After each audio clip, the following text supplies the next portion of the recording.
kong palitan yung aking frame. Tapos na yung aking driving. Yung babae tumingin kasi nagsalita ako wala nalakad. Malaki siya dito. The air fryer would be a good idea. So, I was doing independent driving earlier. Yun talaga yung importante pag nag-aaral ka mag-drive. Hi everyone! Welcome back to another vlog. Ready na no? Ang aga-aga, naka-ready na yung person. Kasi meron akong driving lesson 8:30. Sige din ang alis siya. 8:30. So sabi ko, mag-lesson na lang din ako while aalis din siya. So, yeah, so susunduin ako ng aking instructor mga 10 minutes. Tapos, after kong mag-driving is, may work ako. Tapos, after kong mag-work is, pupunta ako sa Eastbourne.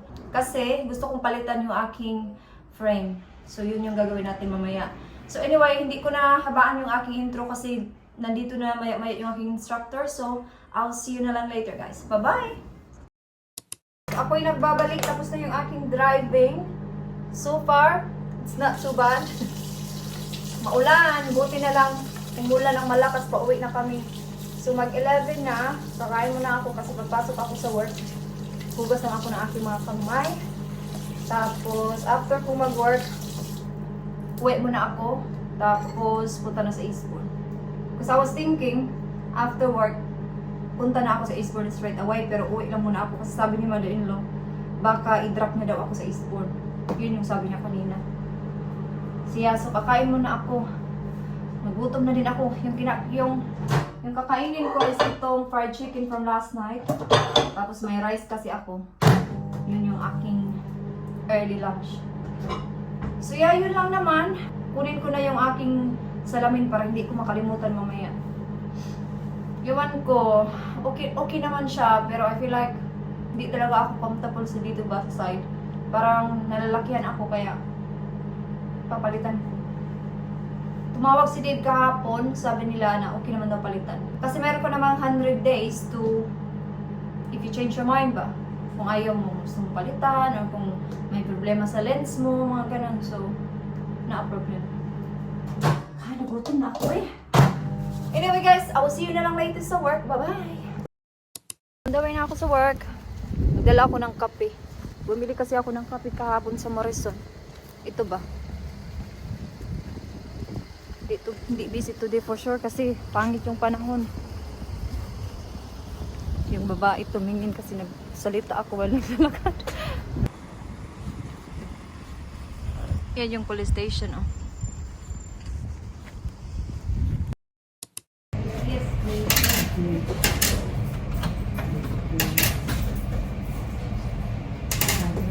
So, ang bilis.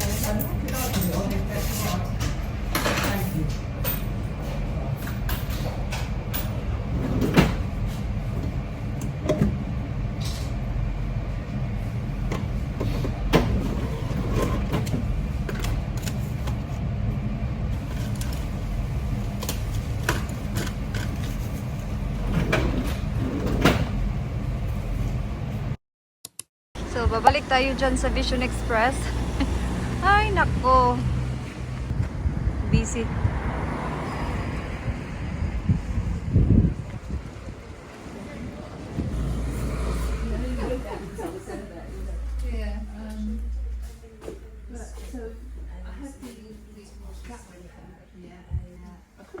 Yan, maganda.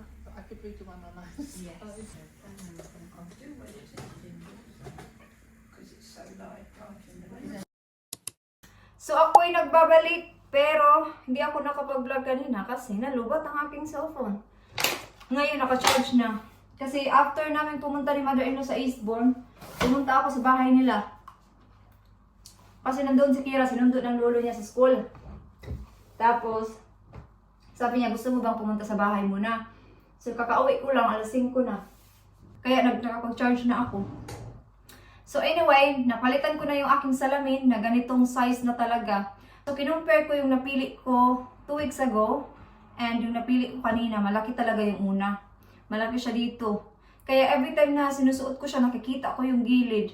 So yung napili ko today is magka-size sila nito. So for sure wala nang problema yun. So sabi ng lalaki, mga a week daw. So hopefully, and then kukunin ko na naman siya. Pag ready na siya, maybe middle of next week, mga ganun. So, yun lang naman. So, ano ba yung gagawin ko? Maaga pa naman, so mamaya na ako magluto ng dinner kasi si Kira mamaya pa yun uuwi. Kasi meron siyang brownies club. Yun bang mga school club, ganun. So, mamaya pa yun siya uuwi.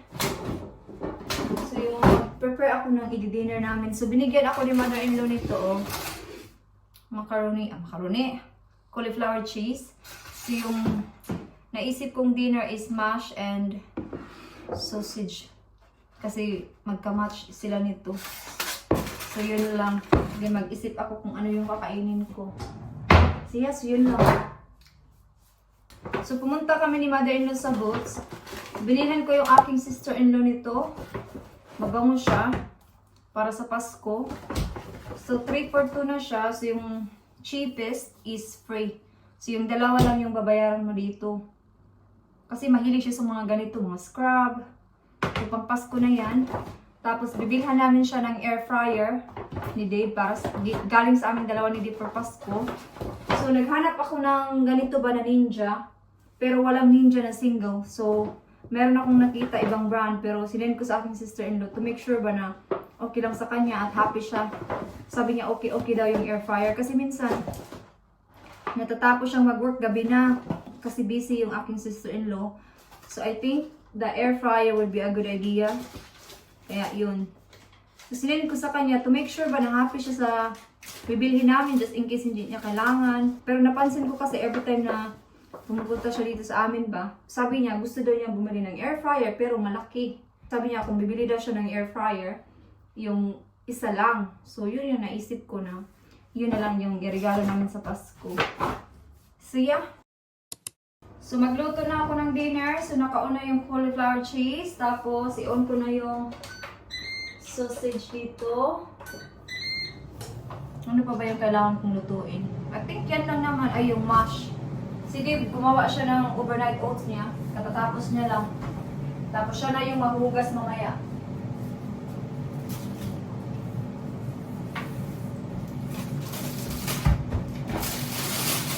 Kumain na ako kasi nagutom ako. So, kinain ko yung rice na tira. At saka manok, yun lang yung kinain kong dinner.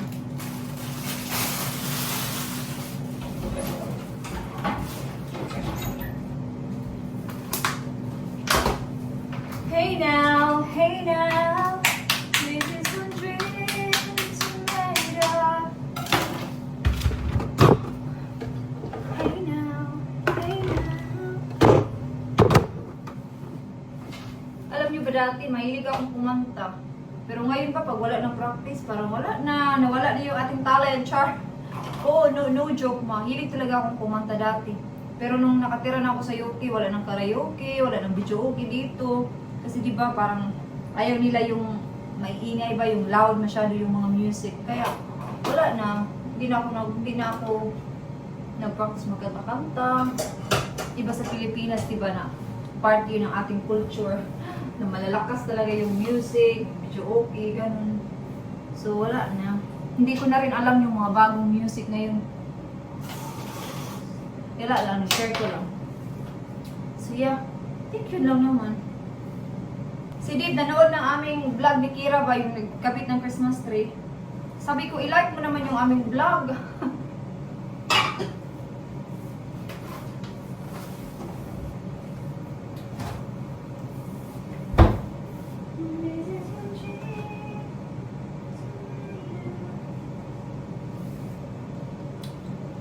Nandito na si Kira maya-maya.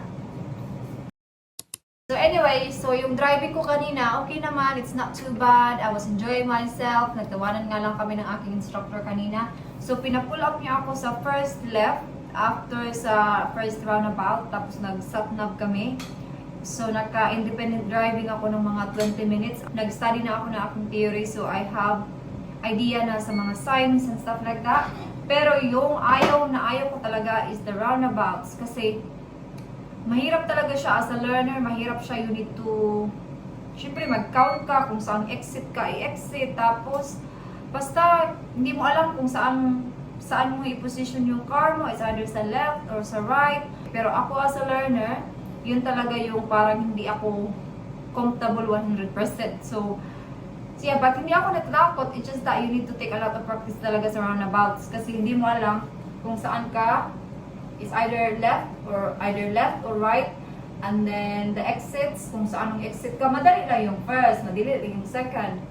Pero when it comes to second exit and the rest of the exits, doon ako medyo naguguluhan kung saan ako mag-position sa car. Kasi pag mali yung positioning mo, then mali yung exit mo. Yeah, yun lang naman na-share ko. So, I was doing independent driving earlier. It wasn't too bad, but it takes a lot of practice talaga.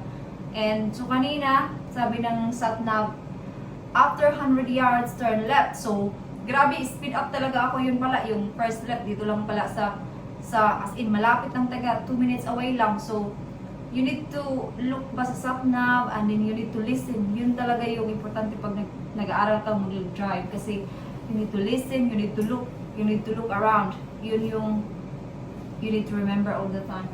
But anyway, Kira is here now, so I need to hook na. So yun lang naman, pero yung driving talaga is hindi siya mahirap.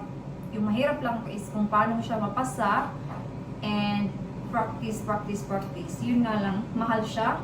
Pero it is what it is if you want to learn and ganun talaga. Pero kung sa Pilipinas, ang mura lang, pero wala na tayo sa Pilipinas, so we need to deal with it where we are now. So yeah, so anyway, luto na siya. Yan, luto na din yan. Ito na lang.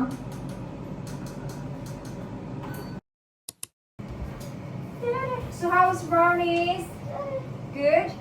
Show your teddy bob. Agoy, ikaw heavy. You're so heavy, but oy! Remember which kind of spots? Spots.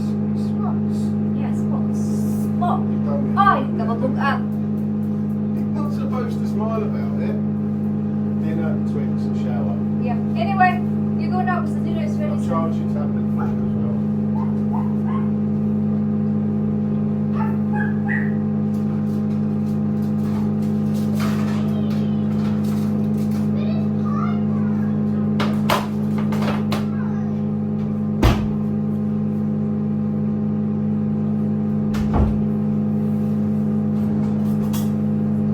Hey now. Paborito na naman to ni Kira. Isa talaga to sa paborito ni Kira. Lagi yung nakikita sa mga vlogs ko, ito yung niluluto ko. Pero minsan kasi pag iba yung niluluto kong dinner, hindi ako nagbablog. Kaya hindi nyo nakikita yung iba kong niluluto.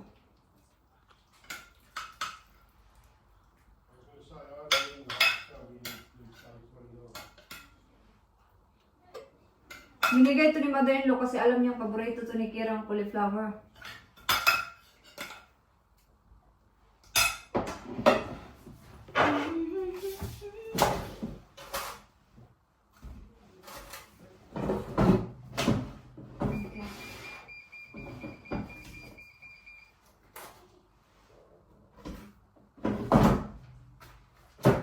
All good.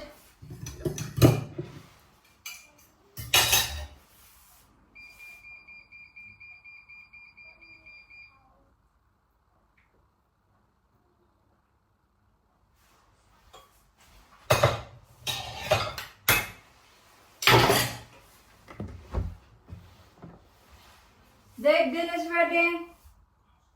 Laman.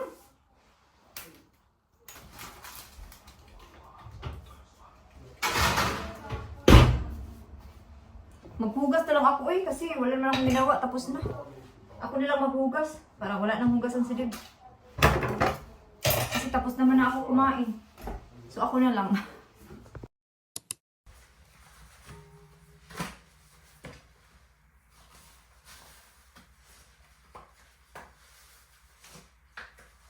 Noong una, hindi ako nag-gloves kasi hindi ako comfortable. Pero ngayon, nasanay na din ako. Especially pag winter, kailangan mo talagang mag-gloves. Kasi nakakasira siya ng kamay pag sobrang lamig or sobrang mainit. Kailangan mo talagang mag-gloves. Pero ngayon, nasanay na din ako. Wala kasi kami dishwasher. Sabi ko, nung nagpagawa kami ng kusina last year, Hindi kami nagpalagay ng dishwasher kasi kami lang naman tatlo dito. Hindi naman kami maraming hugasan except lang kung nandito yung mga in-laws ko. Pero, yeah, kunti lang.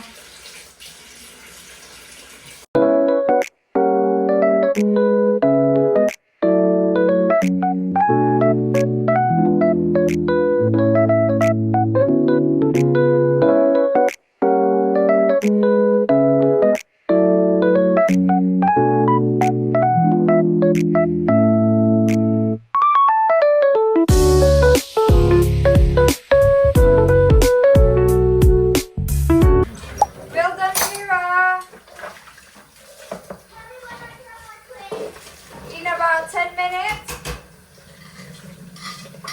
have a shower and then bedtime.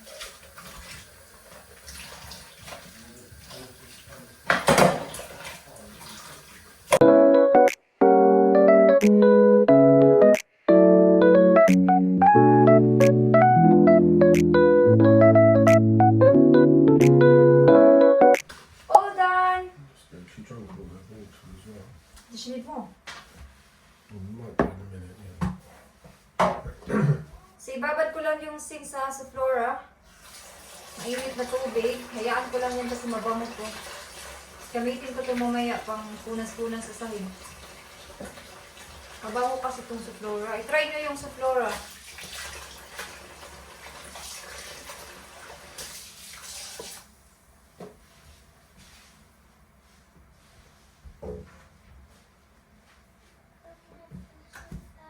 Kira, mag-shower na yan soon, tapos ako na next. Tapos wala na, tapos na. Mag-chill na. Mag-study ako kasi kagabi hindi ako nag-study.